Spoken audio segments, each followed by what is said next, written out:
क्या पढ़ रहे थे हम? मोनोपोली हो गया था ना, प्राइस डिस्क्रिमिनेशन तक हमने खत्म कर लिया था, याद है? प्राइस डिस्क्रिमिनेशन वाला खत्म हो गया था हमारा, प्राइस डिस्क्रिमिनेशन तक हमने पढ़ लिया था और मोनोपोली तक हमने खत्म कर लिया। तो आगे दो हमारे पास रह गए हैं, एक मोनोपोलिस्टिक कंपटीशन और एक क्या बोलते हैं उसको, मोनोपोलिस्टिक कंपटीशन के साथ साथ हमारे पास ओलिगोपोली रह गया है और उसके साथ साथ हमारा एक कॉस्ट टॉपिक रह गया। ठीक है, छोटा सा टॉपिक है, तो इसको हम खत्म कर लेते हैं। आगे हम पढ़ते हैं मोनोपोली।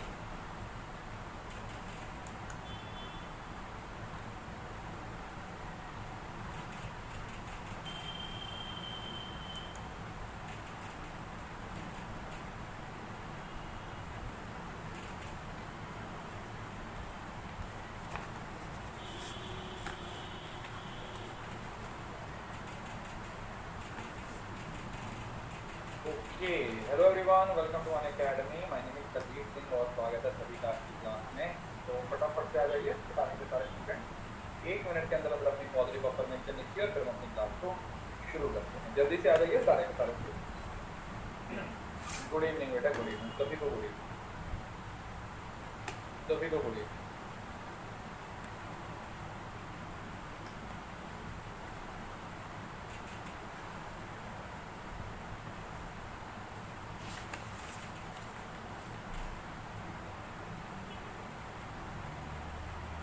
गुड इवनिंग बेटा सभी को, गुड।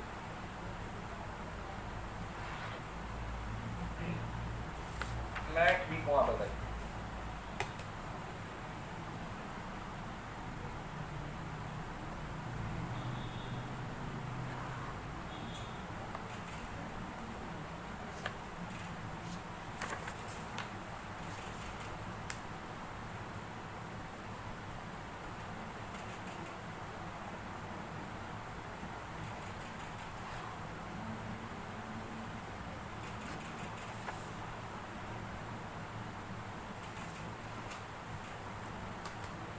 आगे 1 मिनट वेट कर लेते हैं, ठीक है, तब तक फिर शुरू करते हैं।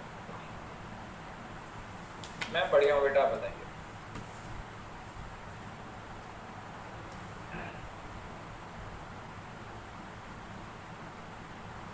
आप कैसे हो? कैसी चल रही है सब लोगों की preparation? Awesome awesome.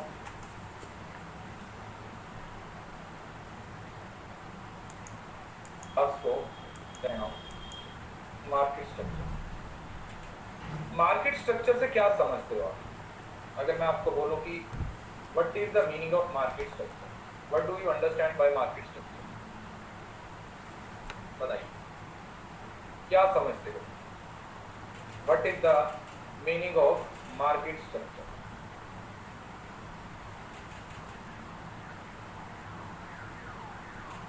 How market works? अच्छा, transaction works, place where buyer and seller meet. Okay, market का structure, what type of product they offer, structure of market. अच्छा, मार्केट स्ट्रक्चर मतलब स्ट्रक्चर ऑफ मार्केट।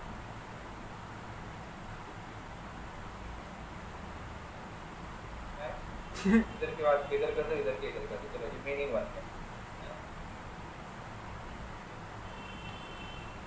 सर आगे पीछे कर दो, meaning बना देंगे।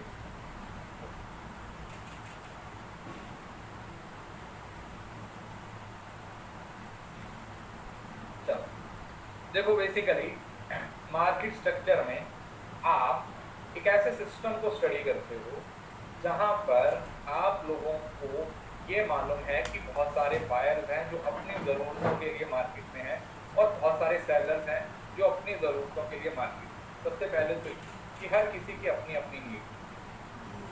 अगर मैं बायर हूं तो मेरी अपनी नीड है, अगर मैं सेलर हूं तो मेरी अपनी नीड। पहली बात तो अगर मैं बायर हूं तो मेरी अपनी नीड है और अगर मैं सेलर हूं तो मेरी अपनी नीड। जब हमारी अपनी अपनी नीड्स होती हैं तो उन नीड्स को फुलफिल करने के लिए हमें एक दूसरे पे क्या करना पड़ता है? डिपेंड होना पड़ता है। क्या करना पड़ता है? अपनी ज़रूरतों को पूरा करने के लिए हमें एक दूसरे पे डिपेंड होना पड़ता है। डिपेंड होने के लिए हमें एक स्ट्रक्चर की ज़रूरत पड़ती है जहाँ पर बायर सेलर के पास, सेलर बायर के पास जाते हैं, अपनी अपनी ज़रूरतों को बताते हैं और अपनी ज़रूरतें के हिसाब से चीज़ों को कंट्रोल करने की कोशिश करते हैं। बायर सेलर्स को लूटने की कोशिश करता है, सेलर्स बायर्स को लूटने की कोशिश करता है, यही होता है? बायर सेलर्स को लूटने की कोशिश करते हैं, सेलर्स बायर्स को लूटने की कोशिश, यही होता है या नहीं होता बताओ? जब आप मार्केट में जाते हो, है ना, जब आप मार्केट में जाते हो तो आप कुछ भी खरीदते हो, आप अपने नुकसान को सोचते हो कभी कि यार मेरे को नुकसान हो जाए, कि मेरे को तो किसी तरीके का नुकसान हो जाए, आप चाहते हो? नहीं चाहते। तो इस तरीके के सिस्टम में जब हर कोई अपना फायदा देखता है तो अलग अलग तरीके के स्ट्रक्चर हमारे पास बन के सामने आ जाते हैं। तो ये तो कुछ मार्केट के व्यूज वगैरह हैं, ठीक है, इसको पढ़ना हुआ तो पढ़ लीजिए कि मार्केट का मतलब क्या है। जो मार्केटिंग मैनेजमेंट में हम डिटेल में पढ़ के आए हैं तो अब इसको और खींचने का कोई मतलब नहीं बनता।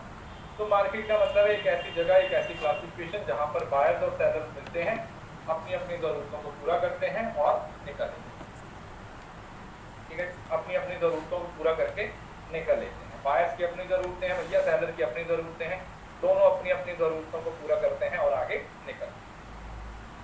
अब क्लासिफाई किया गया है ज्योग्राफिकल एरिया को। ज्योग्राफिकल एरिया का मतलब क्या हुआ? Area wise. जैसे आप अपने एरिया की मार्केट को देखो, लोकल मार्केट होती है आपकी, जहाँ से सब्जी खरीदने जाते हो, फिर नेशनल मार्केट है, जैसे जहाँ से शेयर्स वगैरह खरीदते हो, ये इवन कि अमेजन वगैरह पे भी, और दूसरा इंटरनेशनल मार्केट, अगर आप एक्सचेंज में काम करते हो, फॉरेन एक्सचेंज में काम। तो ये पेपर के पॉइंट ऑफ व्यू से ज़रूरी नहीं है, ठीक, this is not important as per the exam, लेकिन नॉर्मली आप लोगों को पता होना चाहिए। हमारे पेपर के पॉइंट ऑफ व्यू से ज़रूरी है कंपटीशन। कंपटीशन के बेसिस पे मार्केट को 4 अलग अलग हिस्सों में डिवाइड कर दिया जाता है: perfect competition, monopoly, monopolistic competition and oligopoly. यही 4 स्ट्रक्चर है जिसको हम एक एक करके स्टडी कर रहे हैं। Market structure. Market structure can be defined as a group of industries characterized by number of buyers and sellers in the market, level and type of competition, degree of differentiation in product and entry and exit of organization from the market. एक market के अंदर रहते हुए एक particular तरीके की चीजों को डील करते हुए हमारे पास अलग अलग तरीके के स्ट्रक्चर होते हैं। हर स्ट्रक्चर का अपना एक नेचर है। हर स्ट्रक्चर का क्या है? हर स्ट्रक्चर का अपना एक नेचर है, हर स्ट्रक्चर की अपनी क्वालिटीज हैं, हर स्ट्रक्चर की अपनी अपनी खूबियां। तो इन खूबियों को सामने रखते हुए, इन चीजों को ध्यान में रखते हुए हम क्या सोचते हैं? हम यही सोचते हैं कि हमारी जो जरूरतें हैं वो किस तरीके से पूरी हो रही है। ठीक है, जैसे आप परफेक्ट कंपटीशन में चले जाते हैं तो उसके अपने फीचर्स हैं या नहीं है? बताओ, परफेक्ट कंपटीशन के अपने फीचर्स हैं या नहीं है? पहले ये बताओ, परफेक्ट कंपटीशन के अपने फीचर्स हैं या नहीं है? बोलो सर बिल्कुल है। ओके, मोनोपोली के अपने फीचर्स हैं? सर बिल्कुल, मोनोपोली के अपने फीचर्स हैं। हर किसी के अपने अपने फीचर्स हैं। तो बेसिकली 2 हिस्सों में डिवाइड करते हैं। परफेक्ट कंपटीशन में भैया अकेला परफेक्ट कंपटीशन ही है, तो इम्परफेक्ट में आप लोगों का मोनोपोली आ जाएगा, मोनोपोलिस्टिक कंपटीशन आ जाएगा,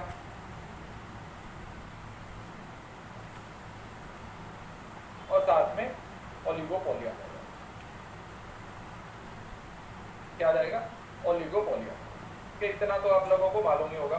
मुझे नहीं लगता कि इसमें आप लोगों को कुछ समझाने की, कुछ बताने की जरूरत है।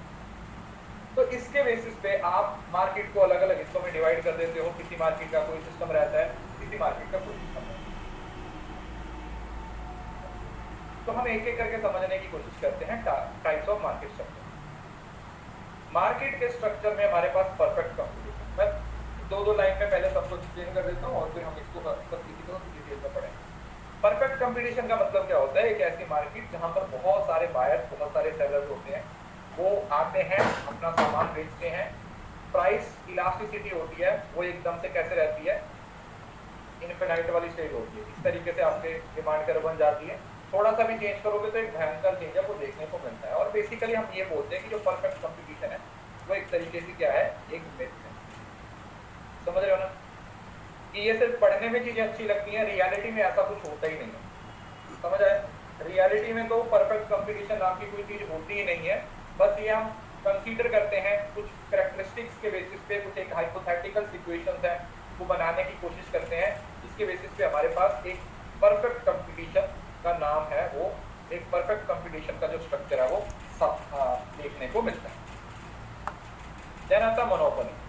मोनोपोली, अब मोनोपोली में क्या होता है? मोनोपोली में हमारे पास बेसिकली एक सिंगल सेलर होता है जिसका मार्केट पे, मार्केट नहीं होता, मार्केट पे जिसका पूरा क्या होता है, कंट्रोल होता है। क्या होता है? जिसका मार्केट पे पूरा कंट्रोल होता है, ठीक है। वो अपने हिसाब से प्राइस डिस्क्रिमिनेशन भी करता है, वो सब जो भी उसको अच्छा लगता है वो करता है, ठीक है। वो डिक्टेटरशिप की तरह क्या करता है, अपना सारे काम को करता है, निपटाने की कोशिश करता है। देन आता है ओलिगोपोली। ओलिगोपोली क्या होता है? इसमें 2 से लेके 10 फर्म तक होती हैं और इसमें प्राइस लीडरशिप वाला एक कंसेप्ट आ जाता है। क्या आ जाता है? प्राइस लीडरशिप वाला एक कंसेप्ट आ जाता है, जहां पर कुछ ही सेलर्स होते हैं लेकिन उनके बीच में बहुत कट थ्रोट कंपटीशन होता है और वो कहीं ना कहीं क्या बोलते हैं, एक प्राइस डोमिनेंस की बात या कुछ भी इस तरीके की बात करते हैं। और देन आता है हमारे पास मोनोपोलिस्टिक कंपटीशन। तो ये इन दोनों का कॉम्बिनेशन होता है। ये जो मोनोपोलिस्टिक कंपटीशन है उसमें कुछ फीचर्स परफेक्ट कंपटीशन के होते हैं और कुछ है वो मोनोपोली के फीचर होते हैं। क्लियर? तो ये हमारे कुछ बेसिक चीजें। अगर आप मार्केट कंसंट्रेशन की बात करोगे कि मार्केट पे कंट्रोल कैसे बढ़ रहा है, तो ये पेपर में बहुत बार पूछा गया है।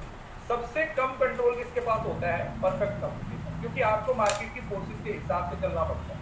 सबको पूरी नॉलेज है, कंज्यूमर रैशनल है, प्राइस डिसाइडेड है, मार्केट की नॉलेज सबके पास है, तो आपके पास मार्केट की उतनी पावर नहीं है, ठीक है। मार्केट कंसंट्रेशन आपके पास उतनी है। फिर आप पढ़ते हो मोनोपोलिस्टिक कंपटीशन में थोड़ी सी पावर आपके पास आ जाती है, क्यों?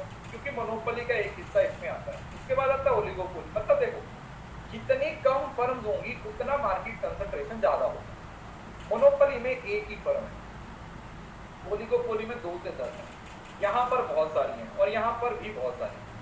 समझ रहे हो ना? जितनी कम फर्म्स होंगी उतना कंसंट्रेशन क्या होगा, ज्यादा होगा। तो सबसे ज्यादा कंसंट्रेशन किसके पास हो गया? मोनोपोली के पास हो गया, क्योंकि मोनोपोली में अगर मेरी मोनोपोली है किसी चीज में तो कोई बंदा मेरे को उस मार्केट से बाहर नहीं निकाल सकता। अब इसमें एक और भी बहुत इंपॉर्टेंट चीज होती है कि मोनोपोली किस चीज पे होती है। मोनोपोली में ये नहीं है कि तुमने बस, मतलब अगर देखा जाए बहुत दो अलग अलग चीजें। एक आता है जो आप थ्योरेटिकली पढ़ते हो कि भाई मैंने रॉ मटेरियल पे कंट्रोल कर लिया तो मेरी मोनोपोली बन गई, या ये मोनोपोली का मतलब है कि तुम्हारे पास किस तरीके का मार्केट शेयर है या तुम अपने सर्विसेज को किस तरीके से दे रहे हो। ऐसा नहीं है कि अगर एक मार्केट में अगर सबके पास बराबर रिसोर्सेज है, स्टिल एक बंदे की मोनोपोली हो सकती है क्योंकि वो रिसोर्सेज को सही तरीके से यूज कर रहा है, राइट। तो मोनोपोली इज नॉट अबाउट कि आप कोई रिसोर्सेज पे कंट्रोल कर लो या ऐसा कंट्रोल कर लो रियल लाइफ में। मोनोपोली का मतलब ये है कि तुम मार्केट में सर्वाइव कैसे कर रहे हो, तुम मार्केट को कैप्चर कैसे कर रहे हो, तुम मार्केट पावर का इस्तेमाल कैसे कर रहे हो। लोग तुम्हारी तरफ ही क्यों आ रहे हैं, लोग तुम्हारी तरफ ही क्यों आ रहे हैं, किसी दूसरे बंदे के पास क्यों नहीं जा रहे हैं। जब हम इस चीज के बारे में बात करते हैं तो इसको हम मार्केट स्ट्रक्चर में मोनोपोली के पर्सपेक्टिव से डिस्कस करते हैं। अब सबसे पहले अपन समझते हैं कि जो परफेक्ट कंपटीशन है ये क्या होता है। देखो, perfect competition is a market where firm selling identical product exist along with a large number of buyer who are well aware of the price.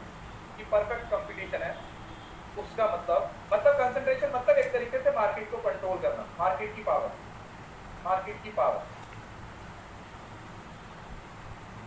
Attention. समझ रहे हो? परफेक्ट कंपटीशन एक ऐसा मार्केट स्ट्रक्चर है जिसमें बहुत सारे बायर, बहुत सारे सेलर्स हैं और सबके पास बराबर नॉलेज है। तो यहाँ पर आपको बस सर्वाइव करना पड़ता है।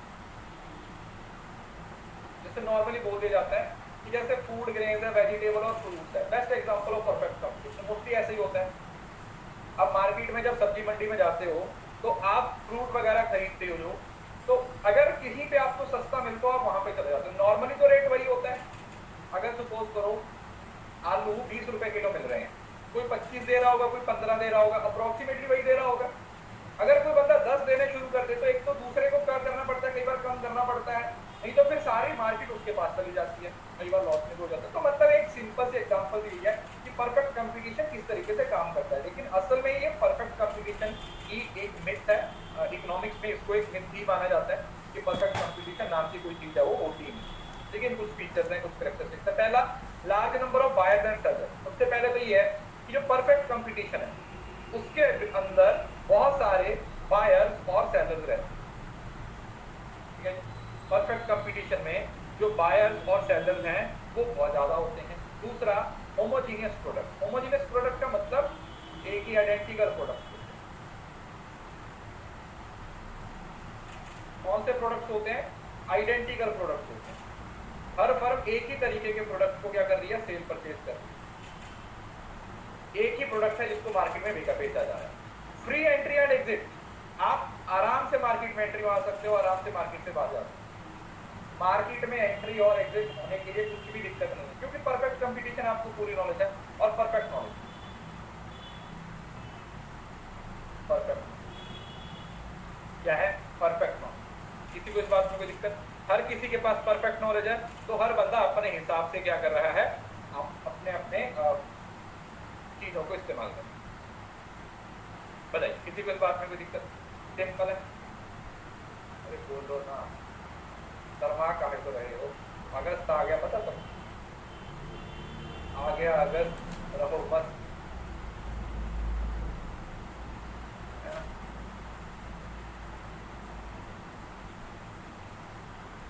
लेकिन जैसे जैसे आप एग्जाम की तरफ जाओगे, जैसे जैसे तुम एग्जाम की तरफ जाओगे, अगस्त सितंबर, सर तो आप गुस्सा में थे इसलिए बोल नहीं रहे।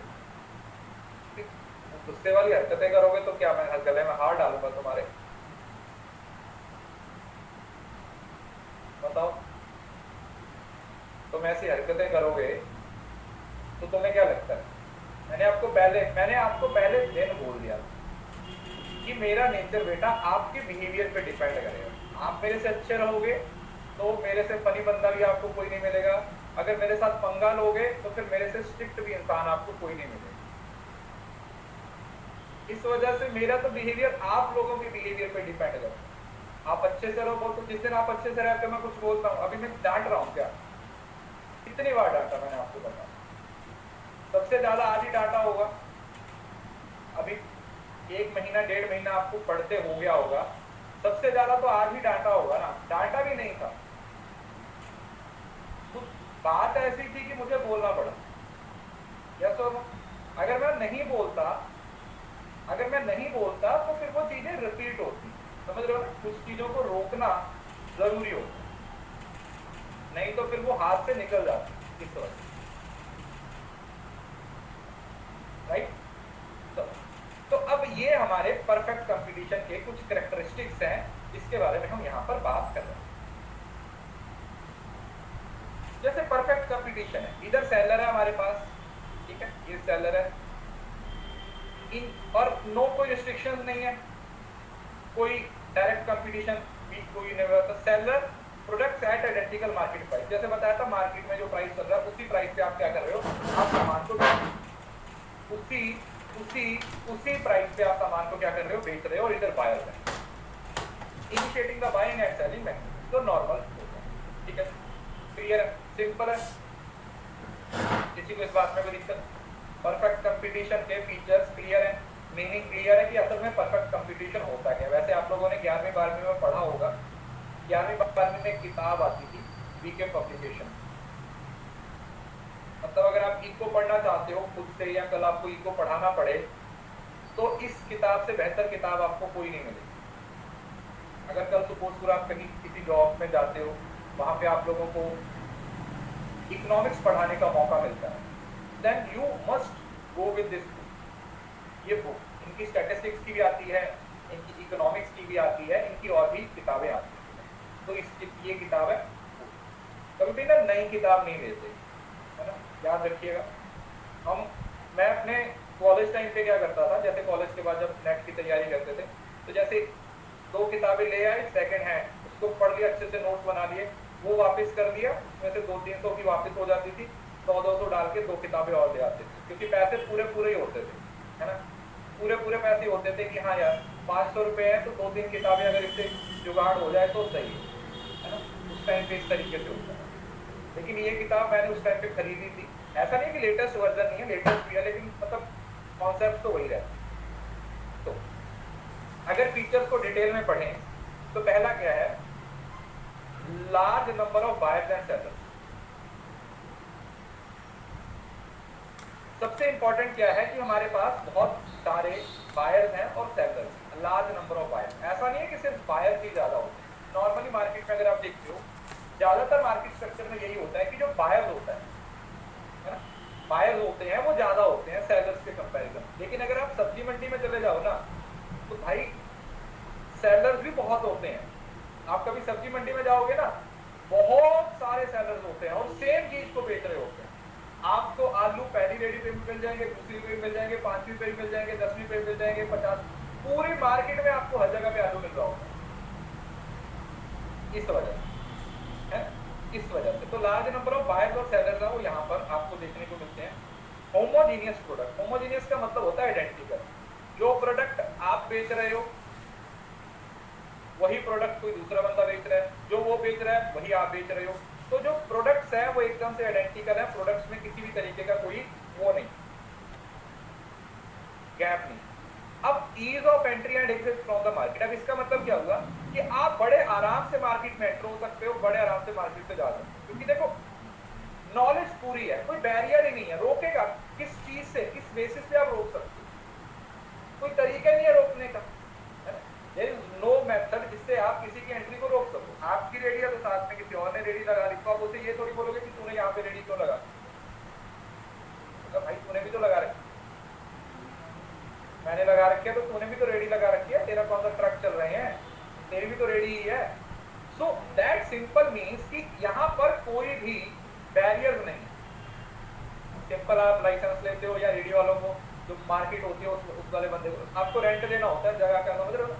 जैसे जो सब्जी मार्केट होती है ना, सब्जी मंडी होती है, आपने देखा होगा वहां पर वो रेडी लगाने का जो पर्टिकुलर उनकी जगह होती है, हर बार वहीं पे खड़े हुए होते हैं, उसका रेंट देना पड़ता है उनको, अगर आपको नहीं पता। और इसके पीछे लड़ाइयां तक हो जाती हैं। जो रेडी मार्केट है ना, हमें लगता है कि ये बहुत अरे आराम से कहीं पे भी लगा देते हैं जाके, ऐसा नहीं होता। रेंट देना पड़ता है उनको, हर रोज का रेंट देना पड़ता है म्यूनिसिपल कारपोरेशन को या जिनकी वो जगह होती है,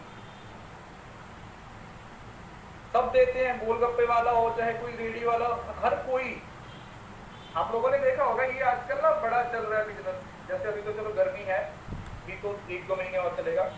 वो ये सोडे वाले हैं, उनका वो टेम्पू सा होता है जिसके अंदर से कई तरीके का वो जूस सा दे देते हैं आपको, कोका कोला, फैंटा, लिम्का, ये दे देते हैं। अगर आप उनको देखोगे ना तो वो एक ही जगह पर खड़े हुए होते हैं, वहां पे उनको टैक्स भी देना पड़ता है, वहां पर हाँ फूड वैन साइड, वहां पे उनको उस जगह का भी रेंट देना पड़ता है। ये जिसकी जो जगह को ओन कर रहा है ना, सरकारी जगह पे खड़े हुए हैं वो, तो देन आता है परफेक्ट नॉलेज। अब ये बहुत ही इंपॉर्टेंट पॉइंट है। परफेक्ट नॉलेज का मतलब क्या होगा कि यहाँ पर सेलर प्राइस को ज्यादा नहीं बेच सकता। प्राइस अगर कोई चीज 10 रुपए की है तो उससे ज्यादा नहीं बेच सकता, क्योंकि उसे पता है, बायर को भी पता है, और बायर को पता है, इस वजह से सेलर को उतने प्राइस पे बेचना पड़ता है। तो ये परफेक्ट नॉलेज है जहाँ पर कुछ छिपा हुआ नहीं है, कुछ हिडन नहीं है। इससे ना मुझे एक एग्जाम्पल याद आती है, बहुत देर पहले की बात है, 13, 14, 15 के आसपास की बात है, काफी देर पहले। तब ना इंटरनेट बड़ा महंगा होता था, तो ना 9 रुपए का एक इंटरनेट का पैक आता था जिसमें 30 MB कुछ होता था, या फिर 30-35 मैसेज होते थे, कुछ ऐसा होता था, अगर आप लोगों को याद हो। अभी इतने उस जनरेशन में ही हो, 2-4 साल का फर्क होगा। उस टाइम पे मे भी आप, अगर मैं बीकॉम में था तो आप 11वीं-12वीं में या कुछ इस तरीके से होते होंगे। 9 रुपए का वो आता था, मतलब 10 रुपए का नहीं होता था, टाटा डोकोमो का अलग अलग होता था।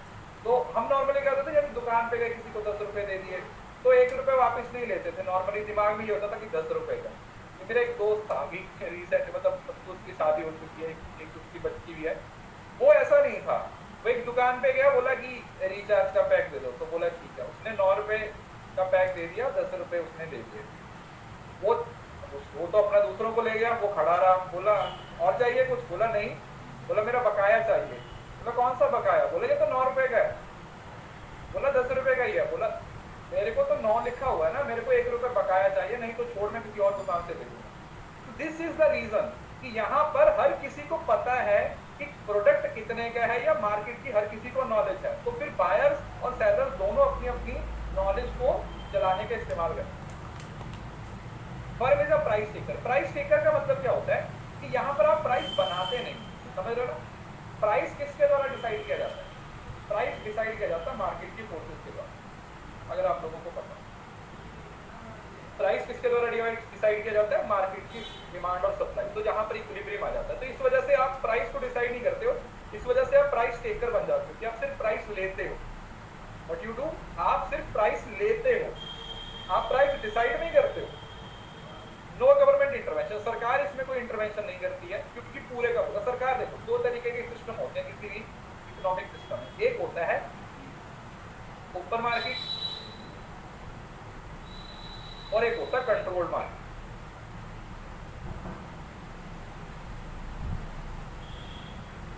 एक होता है ओपन मार्केट और एक होता है कंट्रोल मार्केट। ओपन मार्केट का मतलब क्या हुआ? जो प्राइस है वो कौन डिसाइड कर रहा है? मार्केट फोर्सेस डिसाइड कर रहे हैं।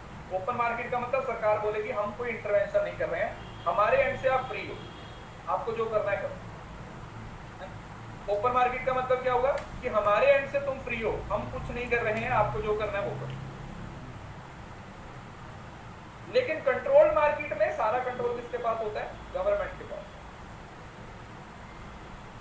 प्राइस कितना लेंगे, कब लेंगे, क्या करेंगे, वो सब कुछ सरकार के द्वारा होता है। इधर तो फिर कौन सी मार्केट होगी? इधर मार्केट होगी ये जो आपकी controlled market, sorry open market, open market, ठीक है। तो इस वजह से सरकार इसमें कोई इंटरवेंशन नहीं करती। अब ये आप लोगों की डिमांड कर्व होती है परफेक्ट कंपटीशन में। अगर आपने देखा होगा इंडिविजुअल फर्म की डिमांड कर्व कुछ इस तरीके से होती है, हॉरिजॉन्टल टू एक्स एक्सिस होती है, देखा होगा आप लोगों ने, हॉरिजॉन्टल टू एक्स एक्सिस। और इसमें जब आप नॉर्मल प्रॉफिट अर्न करते हो ना, तो एक ऐसा पॉइंट बन जाता है जहां पर सब कुछ बराबर हो जाता है। देखा होगा AR, MR, MC, AC, सब चीजें यहां पर बराबर हो जाती है इक्विलिब्रियम पॉइंट पर। ये जो डिमांड कर्व है, ये कौन सी डिमांड कर्व है? It is perfectly elastic demand. Yes, perfectly elastic demand curve है, मतलब एक डिमांड है, जो इलास्टिसिटी ऑफ डिमांड है that is equal to infinite. Infinite मतलब अगर आप थोड़ा सा भी चेंज करोगे, अब ये वही कंसेप्ट है, इसको दोबारा नहीं पढ़ाऊंगा, इलास्टिसिटी में हम पढ़ के आए हैं। लेकिन आप थोड़ा सा भी चेंज करोगे, अगर आप थोड़ा सा भी चेंज करोगे, तो जो डिमांड कर्व है उसमें भयंकर लेवल पे आपको क्या करने को मिलेगा? चेंज देखने को मिलेगा। But you will see a lot of change, मतलब जितना इमेजिन भी नहीं किया उससे ज्यादा ही चेंज आपको देखने को। The market demand curve slopes downward because under the perfect competition price is decided by market as a whole. A single firm has no influence on the price. कि सिंगल फर्म के द्वारा decide नहीं किया जाता। Individual firm curve under the perfect competition is parallel to X axis. तो हम individual का study करते हैं, तो हम इसको स्टडी करते हैं। Any firm whether it is supplying large और small quantities can not affect the market price. क्योंकि देखो हर मार्केट के बंदे के पास सेम पावर है, हर बंदा अपनी पावर का इस्तेमाल कर रहा है, लेकिन वो मार्केट के प्राइसेस को डिसाइड नहीं कर सकता। तुम कितने पे सेलर हो, तुम्हारे पास कितनी भी सप्लाई है, मतलब अगर एक मार्केट में कोई क्विंटल आलू लेके बैठा हुआ है, दूसरी जगह पर कोई बंदा 10 किलो आलू लेके बैठा हुआ है, वो क्विंटल वाला फिर भी पूरी मार्केट पे इन्फ्लुएंस नहीं कर सकता, क्योंकि कोई भी बंदा इतना बड़ा इसमें नहीं होता है कि वो मार्केट की फोर्सेस को, मार्केट की पावर को क्या कर सके? इन्फ्लुएंस। इस वजह से जो इंडिविजुअल फर्म है वो आप मार्केट के द्वारा डिसाइड किए गए प्राइसेस पे ही ज्यादा प्रोडक्ट को बेच सकते हो, ना उसके ऊपर ना उसके नीचे। ना तो देखो अगर नीचे आओगे तो ऑब्वियसली बात है नुकसान में जाओगे, है ना? नुकसान में तो नहीं जाना चाहते आप, या जाना चाहते हो? यू डोंट वांट टू, आप नुकसान तो नहीं चाहते हो। इस वजह से आप एक ऐसे पर्टिकुलर पॉइंट पे जाके सेल करते हो जहां पर आपका इक्विलिब्रियम पॉइंट है। वो बन कौन सा पॉइंट? एक इक्विलिब्रियम पॉइंट, एक इक्विलिब्रियम।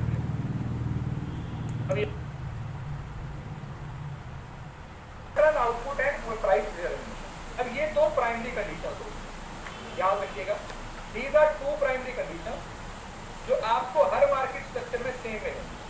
जब भी हम किसी मार्केट स्ट्रक्चर में इक्विलिब्रियम फाइंड आउट करने की कोशिश करेंगे, कॉपी पे दो चीजें होती हैं इक्विलिब्रियम फाइंड आउट करना। जब भी आप इक्विलिब्रियम फाइंड आउट करोगे तो आप दो चीजों को स्टडी करते हो, किसको? MR और MC। इक्विलिब्रियम किसके बेसिस पे डिसाइड होता है? इक्विलिब्रियम को डिसाइड करने के लिए आपको मार्जिनल रेवेन्यू और मार्जिनल कॉस्ट को स्टडी करना पड़ता है। लेकिन वहीं पर अगर आप प्रॉफिट को फाइंड आउट करने की कोशिश करोगे तो उसके लिए आप किसको स्टडी करते हो? AR and average revenue and average cost. इस बात को याद रखना, लिख लो अपनी कॉपी पे, बहुत काम आएगी आगे। हर किसी में यही चीज होनी चाहिए। तो याद रखिए, जब आपसे ये पूछा जाए कि फर्म का इक्विलिब्रियम पॉइंट फाइंड आउट करो, तो इक्विलिब्रियम पॉइंट के लिए आपको यही दो कंडीशन है, और ये हर किसी में आएंगी। ये ऐसा नहीं है कि सिर्फ परफेक्ट कंपटीशन में, ये मोनोपोलिस्टिक कंपटीशन, मोनोपोली, ओलिगोपोली, हर जगह पे आएंगे। तो पहली कंडीशन क्या है कि मार्जिनल कॉस्ट और मार्जिनल रेवेन्यू के बराबर है। सबसे पहली कंडीशन क्या है कि जितनी आपकी कॉस्ट हो रही है मार्जिनल, उतना आपको मार्जिनल रेवेन्यू मिल रहा है। और दूसरा, MC must cut the MR from the below. MC must cut the MR from the below point. देखा होगा, सबसे नीचे के पॉइंट से क्या करना चाहिए? इसको कट करना चाहिए। ये एक ऐसा पॉइंट आ जाएगा जो क्या बोलते हैं इक्विलिब्रियम पॉइंट। और MC का ऊपर की तरफ जाती है या नीचे की तरफ? देखो, कॉस्ट की बात हो रही है, प्राइस तो बढ़ेगा टाइम के साथ। क्यों? डिमिनिशिंग मार्जिनल यूटिलिटी की बात की जा रही है। समझे? जो डिमिनिशिंग मार्जिनल यूटिलिटी है, अब ये दोनों तरीके से काम करता है। अगर तुम फायदे की बात कर रहे हो तो वो कम होगा, लेकिन नुकसान की बात कर रहे हो तो वो ज्यादा होगा।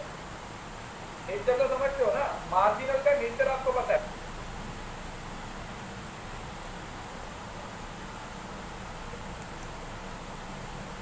कि अगर मुझे उससे फायदा हो रहा है तो टाइम के साथ साथ वो मेरा फायदा कम होगा या ज्यादा होगा? बताओ। अगर मुझे किसी चीज से फायदा हो रहा है, वो मार्जिनल है, तो मेरे को टाइम के साथ साथ फायदा बढ़ेगा या कम होगा? ऑब्वियसली बात है कम होगा, क्योंकि पहली यूनिट पे ज्यादा होगा, धीरे धीरे कम हो जाएगा। लेकिन फॉर एग्जांपल, अगर मेरे को मार्जिनल कॉस्ट की बात कर रहा हूँ, मार्जिनल कॉस्ट की बात कर रहा हूँ, अगर कॉस्ट की बात करूँ तो स्टार्टिंग में मेरी कॉस्ट क्या होगी? कम होगी या ज्यादा होगी? मार्जिनल के पर्सपेक्टिव स्टार्टिंग में मेरी कॉस्ट कम होगी, लेकिन धीरे धीरे क्या हो जाएगी? ऊपर की तरफ बढ़ेगी, क्योंकि प्रिंसिपल तो मार्जिनल का ही है। लेकिन उसका कनेक्शन हमें ये देखना है कि वो पॉजिटिवली रिलेटेड है या फिर नेगेटिवली रिलेटेड है। Either it is positively related और नेगेटिवली। इसी वजह से बोला गया कि जो MC का स्लोप है वो पॉजिटिव स्लोप है। क्लियर है? किसी को इस बात में कोई दिक्कत? कि जो मार्जिनल कॉस्ट का स्लोप है बेटा, वो पॉजिटिव स्लोप है, वो ऊपर की तरफ होगा। कैसे होगा? वो ऊपर की तरफ। शॉर्ट रन की बात। अब ये देखो, एक और चीज, जब हम शॉर्ट रन की बात करेंगे, ध्यान से समझो, जब हम शॉर्ट रन की बात करेंगे तो शॉर्ट रन में परफेक्ट कंपटीशन में आप तीनों चीजों को कमा सकते हो। एक ऐसा पॉइंट जहां पर आपका एवरेज रेवेन्यू बढ़ गया, आपकी एवरेज कॉस्ट क्या मिलेगा? सुपर नॉर्मल प्रॉफिट, लेकिन थोड़े समय में, जहां पर सारे बराबर हो गए, AR, MR, MC, AC, तो नॉर्मल प्रॉफिट। जहां पर AC कॉस्ट बढ़ गई और रेवेन्यू कम हो गया, ये कौन सा पॉइंट हो जाएगा? पहले तो अपनी कॉपी पे लिख लो कि शॉर्ट रन में परफेक्ट कंपटीशन पर प्रॉफिट लॉस दोनों बियर कर सकती है। और प्रॉफिट की दोनों टाइप, सुपर नॉर्मल प्रॉफिट भी, नॉर्मल प्रॉफिट भी, और साथ ही लॉस। सुपर नॉर्मल प्रॉफिट भी, नॉर्मल प्रॉफिट भी और लॉसेस, सारी ही चीजें हैं वो एक फर्म है वो बियर कर सकती है। सिंपल। मैंने क्या बोला? एक परफेक्ट कंपटीशन फर्म जब शॉर्ट टर्म में ऑपरेट करेगी, जब वो शॉर्ट टर्म में ऑपरेट करेगी, तो शॉर्ट टर्म में वो सुपर नॉर्मल प्रॉफिट भी अर्न कर सकती है, क्योंकि कुछ पर्टिकुलर पॉइंट के लिए उसका जो एवरेज रेवेन्यू हो जाता है उसके एवरेज कॉस्ट से बढ़ जाता है। वो नॉर्मल प्रॉफिट भी अर्न कर सकती है, जितना सारे मार्केट वाले लोग अर्न कर रहे हैं, और वो लॉस में भी जा सकती है अगर उसका एवरेज रेवेन्यू कम हो गया। थोड़ी देर पहले पढ़ाया था, याद आया? ये इक्विलिब्रियम के लिए MC MR चेक करोगे, क्या करोगे? इक्विलिब्रियम के लिए MC और MR चेक करोगे, लेकिन प्रॉफिट के लिए AR और AC को चेक। इतनी चीज याद रखिए। ये देखो, इस फोटो को, इस डायग्राम को ध्यान से देखो। शॉर्ट रन में क्या कंडीशन थी? अगर AR AC से ज्यादा हो जाए, क्या हो जाए? AR AC से ज्यादा हो जाए, तो AC ये है, AR ये है, तो ये जो पोर्शन है ये क्या हो जाएगा? मेरा सुपर नॉर्मल प्रॉफिट। क्या हो जाएगा? मेरा सुपर नॉर्मल प्रॉफिट हो जाएगा। नॉर्मल प्रॉफिट में ये जो AC कर्व है वो डिमांड कर्व पे परपेंडिकुलर हो जाएगी। AC कर्व MC को कट कर रही है और MC कर्व नीचे से कट कर रही है मार्जिनल रेवेन्यू। तो ये एक ऐसा पॉइंट आ जाएगा जहां पर MR, AR, DR equal to MC। समझ आ गया? बताया था, इसमें चारों चीजें आपस में बराबर होगी। AR एवरेज रेवेन्यू जितना, उतनी मार्जिनल रेवेन्यू, उतनी मार्जिनल कॉस्ट है, तभी तो आपको नॉर्मल प्रॉफिट हो रहा है ना, क्योंकि सबके लिए ही वो बराबर है। वो सिर्फ तुम्हारे लिए बराबर नहीं है, वो सबके लिए ही बराबर है। और तीसरा, अगर भगवान ना करे तुम्हारी मार्जिनल कॉस्ट और तुम्हारी एवरेज कॉस्ट क्रॉस कर जाए, तुम्हारा एवरेज रेवेन्यू यहाँ पे पड़ा हुआ है, ये देख रहे हो, एवरेज रेवेन्यू आपका यहाँ पे पड़ा हुआ है, लेकिन एवरेज कॉस्ट इससे ऊपर होगी, तो ये वाला पोर्शन आपका क्या हो जाएगा, लॉसेस में चला। ग्राफ याद रखने के, इसमें ये वाला टॉपिक ग्राफ से ही याद हो। आपका एवरेज रेवेन्यू एवरेज कॉस्ट से जब बढ़ जाएगा तो प्रॉफिट होगा, एवरेज रेवेन्यू एवरेज कॉस्ट से कम हो जाएगा तो लॉस होगा। इस बात को याद रखिए, इस बात को अपने दिमाग में बिठा लीजिए, याद रहेगा तीनों चीजें। क्लियर है? 11वीं की यादें ताजा हो गई। तब तो हम डायग्राम बना के भी दिखा देते, ठीक है, अभी बना के दिखाने जैसा कुछ नहीं है, लेकिन इसको याद रखना है आप लोगों ने कि एवरेज रेवेन्यू एवरेज कॉस्ट किस तरीके से, ये काम। सुपर नॉर्मल प्रॉफिट में कुछ नहीं है, आपकी जो एवरेज कॉस्ट है वो कम है और एवरेज रेवेन्यू ज्यादा, मतलब एवरेज कॉस्ट इसको नीचे से कट कर रही है, इसको बराबर से कट कर रही है और इसको ऊपर से कट कर रही है, दोनों में फर्क है। यहाँ हम नीचे से कट कर रहे हैं, यहाँ पर सेम पे कट कर रहे हैं और यहाँ पर ऊपर।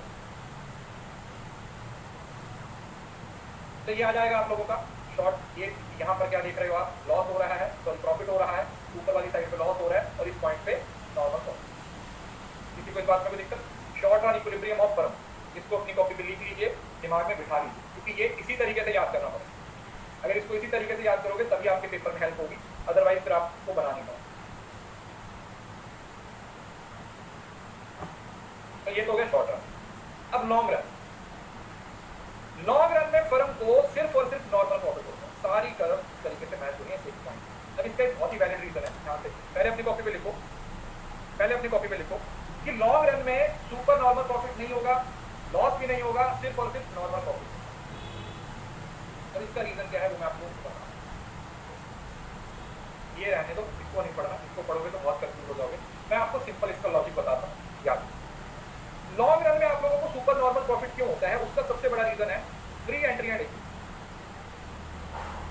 Free entry and exit, free entry and exit का मतलब क्या होगा? फॉर एग्जांपल ये आपकी फर्म है, आपने लॉन्ग रन में सुपर नॉर्मल प्रॉफिट की तरफ जाने लगे, आपको बहुत सारा प्रॉफिट होने लगा, तो बाहर की किसी फर्म ने देखा ये इतना प्रॉफिट कर रहे हैं, एंट्री मारी, आपका प्रॉफिट अपने पास बराबर हो गया, कॉम्पिटिटर बढ़ गए, तो जो आप सुपर नॉर्मल प्रॉफिट अर्न करने की कोशिश कर रहे थे वो आपको क्या करना पड़ गया, वो आप लोगों को डिस्ट्रीब्यूट करना पड़ गया।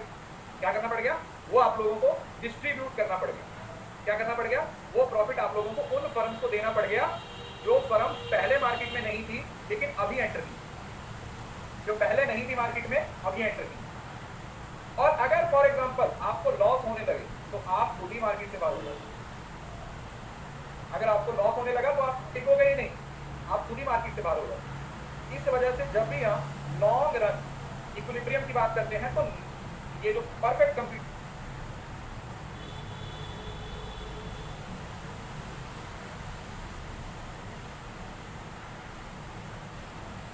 होता है, ये जो परफेक्ट कंप्लीशन होता है, इसमें हमें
प्रोडक्ट है वो नॉन आइडेंटिकल आ रहे हैं, ठीक है। परफेक्ट कंपटीशन में एक ही तरीके के एक ही शक्ल सूरत वाले प्रोडक्ट बेच रहे हैं।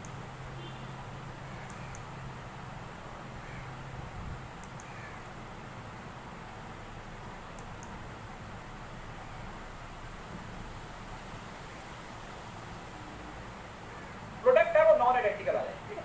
परफेक्ट कंपटीशन में एक ही तरीके के एक ही शक्ल सूरत वाले प्रोडक्ट बेच रहे हैं, लेकिन यहाँ पर प्रोडक्ट है वो क्या हो जाएंगे, नॉन आइडेंटिकल हो जाएंगे। और यहाँ पर कंपनीज एक दूसरे के साथ मार्केट शेयर को कैप्चर करने की कोशिश करेंगी और मार्केट में ज्यादा से ज्यादा प्रॉफिट अर्न करेंगी। देखो अल्टीमेट ऑब्जेक्टिव तो हर मार्केट स्ट्रक्चर का यही है, हर फर्म चाहती है कि हम ज्यादा से ज्यादा प्रॉफिट अर्न करें, हर फर्म ज्यादा से ज्यादा प्रॉफिट अर्न करने की कोशिश करें, हर फर्म ज्यादा से ज्यादा प्रॉफिट अर्न करने की कोशिश करें। तो इम्परफेक्ट कंपटीशन का मतलब क्या होगा, imperfect competition is a competitive market where large number of sellers are engaged in selling heterogeneous similar नहीं होते goods as opposed to perfect competition. Perfect competition market में एक ही तरीके के प्रोडक्ट को बेचा जाता है, आइडेंटिकल प्रोडक्ट को,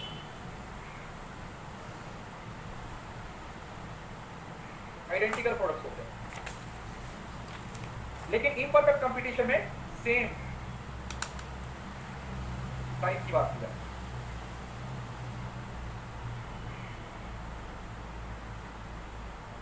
सेम टाइप की बात करते हैं। हम किसकी बात करते हैं, हम सेम टाइप की बात करते हैं। किसी को इस बात में कोई दिक्कत, सॉरी इसमें परफेक्ट कंपटीशन में सेम की और इसमें डिफरेंट की बात करते हैं, तो सिंपल लॉजिक वही है। अब इसमें हमारे पास तीन अलग अलग तरीके के मार्केट स्ट्रक्चर आ जाएंगे। पहला मार्केट स्ट्रक्चर क्या होगा सर, पहला होगा मोनोपोली। कौन सा, मोनोपोली। दूसरा मोनोपोलिस्टिक कंपटीशन, मोनोपोलिस्टिक कंपटीशन, और देन ओलिगोपोली। ये तीन मार्केट स्ट्रक्चर जिसको हमें पढ़ना। परफेक्ट कंपटीशन में किसी को कोई दिक्कत है तो परफेक्ट कंपटीशन समझ आ गया बेटा, परफेक्ट कंपटीशन स्ट्रक्चर समझ आ गया सभी को।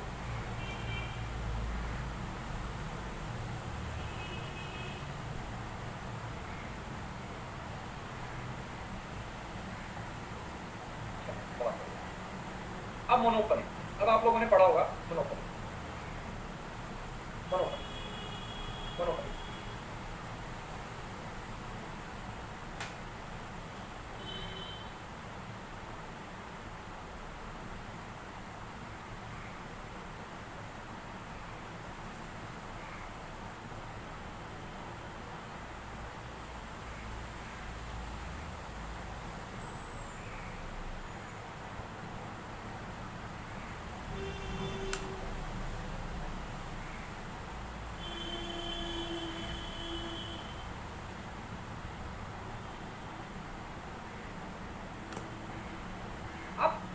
जैसे ग्रेन मार्केट होती है ना, समझ रहे हो ना, फार्मर मार्केट, फार्मर मार्केट समझ रहे हो ना, जहां पर वो अपनी फसल को बेच रहे हैं तो सारे किसान उस फसल को सेम रेट पे बेच रहे होते हैं। लेकिन पर्सनल मतलब समझ रहे हो ना, it is just a type of example, it is not actually example, it is not actually example, it is a type of example. Understanding के लिए आप इसको क्या कर सकते हो, याद रख सकते हो कि इसके अंदर ये वाली चीजें वो काम, इसके अंदर ये वाली चीजें भैया वो काम,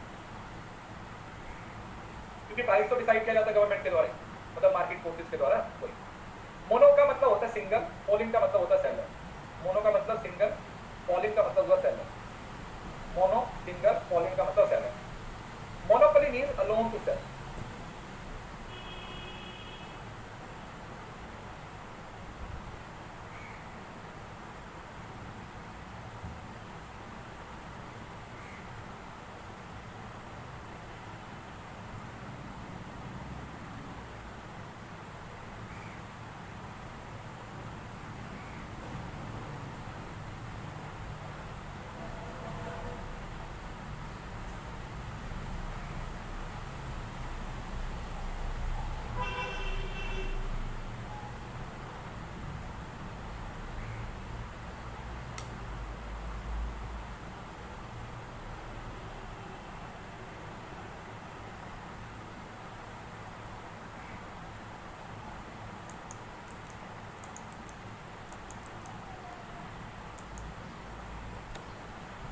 मतलब एक ऐसा मार्केट स्ट्रक्चर जिसमें एक ही सेलर है और उसके पास ही सारी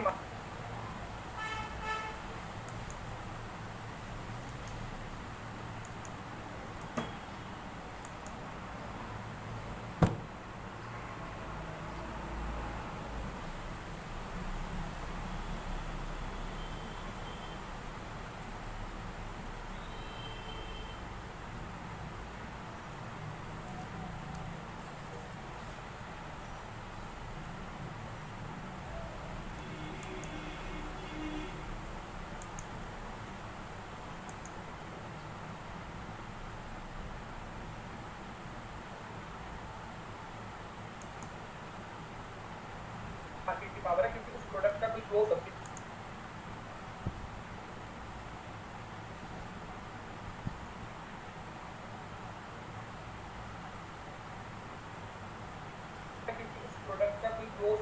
नहीं। जैसे सबसे बेस्ट एग्जांपल है railway, electricity, these are some of the examples of monopoly. Indian Railway, electricity department, ये इनकी मोनोपोली है। ये अपने हिसाब से सारी चीजों को क्या करते हैं। इवन के एयरलाइंस नहीं आएगा इसमें, एयरलाइंस आपका मोनोपोलिस्टिक कंपटीशन में चला जाएगा। एयरलाइंस तो काफी सारी हैं, 10-12 एयरलाइंस है। तो इस वजह आप रेलवे को इसकी एग्जाम्पल है। आप अपनी रेलगाड़ी तो चला नहीं सकते हैं, बोलो, अपनी रेलगाड़ी तो नहीं चला सकते या चला सकते हो? वो नहीं है शादी में गाना चलता है रेलगाड़ी, वो वाली नहीं बोल रहा हूँ। हर शादी में ये गाना जरूर चलता है, पूरा खानदान ऐसे रेलगाड़ी बना के घूमने लग जाता है। तो आज तक समझ नहीं आया इसका बात।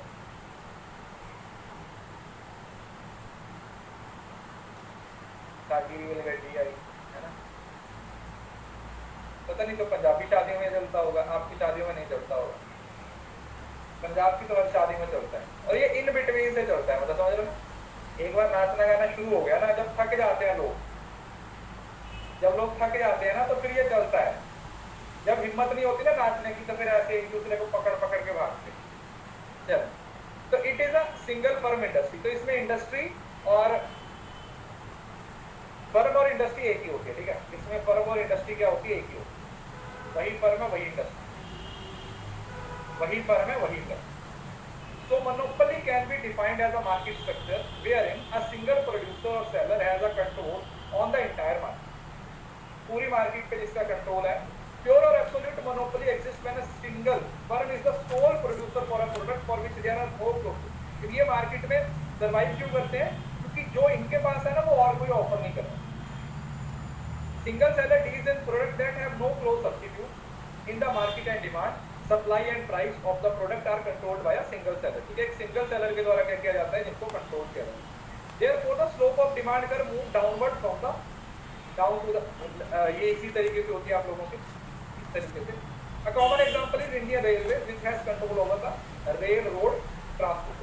तो ये क्या बोलते हैं कि इंडियन रेलवे का हमारे रेल रोड ट्रांसपोर्टेशन पे पूरे का पूरा क्या है, कंट्रोल है। क्या है, रेलवे का पूरा कंट्रोल है।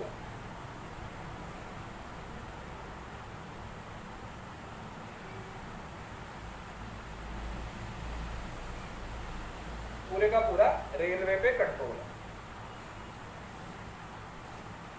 नहीं ऐसे देखो, ऐसे पर्टिकुलर एग्जांपल्स किसी फर्म की बात करोगे तो ऐसे नहीं है।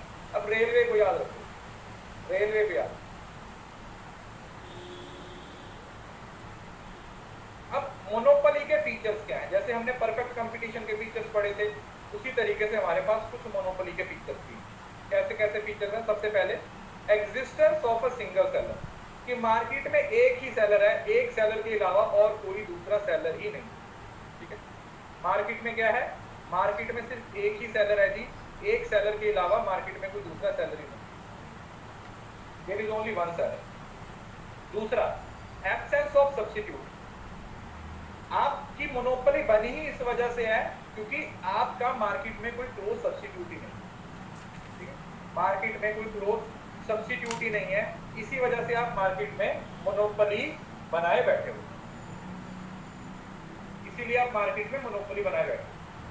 दूसरा, लिमिटेड इंफॉर्मेशन। लोगों को प्रोडक्ट की इंफॉर्मेशन नहीं है, आप इंफॉर्मेशन को क्या कर रहे हो, कंट्रोल करके रख रहे हो। क्योंकि जितनी इंफॉर्मेशन बाहर जाएगी, समझो, जितनी बार इंफॉर्मेशन बाहर जाएगी, जितनी इंफॉर्मेशन बाहर जाएगी, उतना आपकी मोनोपोली खत्म होने के चांसेस, उतना आपकी मोनोपोली खत्म होने के chances.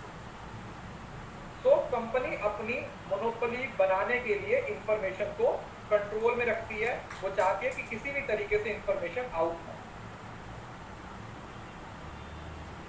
Information should not be out, कि भाई इंफॉर्मेशन अब आउट नहीं होनी।